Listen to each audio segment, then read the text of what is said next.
Mənim uşaqlar, belə bir sualla sizə müraciət edirəm. Xoşbəxtlik nədir? Və xoşbəxt olmaq üçün insana nələr lazımdır? Nəyimiz olsun ki, biz xoşbəxt olaq? Özümüzü xoşbəxt hiss edək. Məsələn, bir insan xoşbəxt olmaq üçün ona nə lazımdır? Ne lazım? Sərbəst olun, rahat olun. Xoşbəxtlik üçün.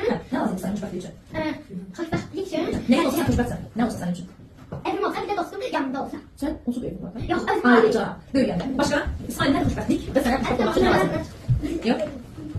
Hələ qaldırmışdan Zeynəp. Sən xoşbəxt olursan, kimsə ilgiləndir. Naxıra.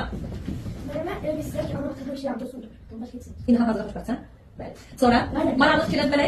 Sənə nə lazımdır xoşbəxt olmaq üçün? Hansı bir şey daha vacibdir? Dostluq səni xoşbəxt edir. Dostun olması səni mələk xoşbəxt edir. Zəhra?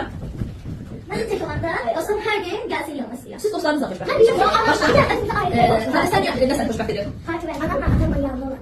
Ha, ben de yanında olmak xoşbəxtsən. Sonra kimdən soruşur? Yusuf səncə? Pulun. Çox olduğum zamanda xoşbəxt olur. Sevinç? Dostlarım ve aile hamımız birlikte olan hoşuma. Aha. Sonra? Nuray sən dedin? Yani bir işi bacaranda, bir mənfəətlərdə mən hoşuma. Xoşbəxt olursan, nə qəşəng. Zəriş? Hayır. En sevdiğim kıza bakanda ondan diye. Danışan üzərində, xoşbəxt olsan. Kimdən sevdiyin göz?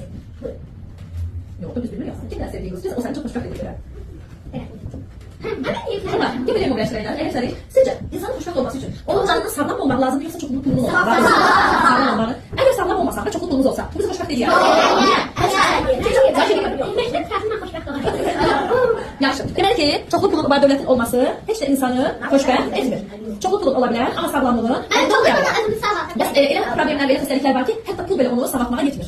Sağalda bilmir, çarəsi olmur. Yəni bu da var. Demək ki, ən böyük xoşbəxtlik nədir? Sağlamlıq. İnsanın ayaqda dayanmağı, sağlam olmağı, bizim gözəl görünüşümüzlə, ayağımızda enerjili olmağımız, sağlıqlı olmağımız bizim ən böyük xoşbəxtliyiz. Əgər canımız sağlamsa, geri qalan hər bir şey özü olacaq. Ne oldu ya?